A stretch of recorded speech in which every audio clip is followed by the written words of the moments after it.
I want to come back to your news about Facebook admitting it's deleted 2.5 million pieces of content. I recall after Brexit in the UK and after Donald Trump won the 2016 presidential election, Facebook didn't want a three-peat. And so in the French elections, Zuckerberg preemptively shut down 30,000 Facebook pages that were supportive of Marine Le Pen, claiming they were fake or I don't know. He just did it. And we have no idea who the 30,000 were, what they said. We just have to take his word for it. I thought that was a staggering number.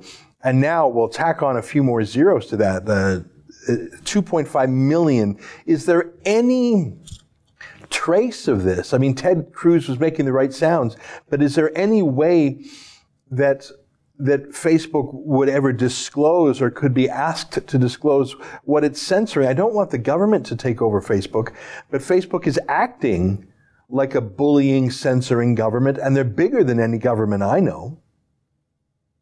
Yeah, they're frankly more powerful than any government. I mean, think of totalitarian governments from the 20th century. They didn't have this kind of power. They didn't have the technology to manipulate information or control information on the scale of Facebook or Google. So I'd say it has these companies have more power than almost any entity we've seen in history.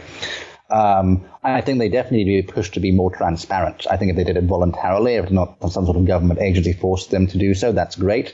But I think the power they have has grown to such a point that no matter how we get it, we need to have that transparency.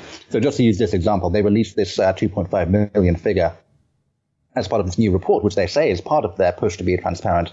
But they don't give a number of how many accounts and pages have been banned or suspended over hate speech, or how many have been mistakenly suspended. This happens a lot on Facebook, where conservatives are always going to be the victims of enforcement errors that are later corrected. They won't list the number of mistakes, and they won't list the post in question. They won't subject it to third-party oversight. Yeah. So they just give this figure 2.5 million and leave us to wonder about how, whether all of these were legitimate or mistakes or the result of some algorithm we don't know about. We still know barely anything about how Facebook is making these decisions. That's an excerpt from my daily TV show, The Ezra Levant Show. Normally it's behind a paywall, but I thought you'd like this video, so we put it on YouTube. If you want to subscribe to watch The Daily Show every day, including always 2 interviews a day, and I read my hate mail, just click on this screen and become a premium member.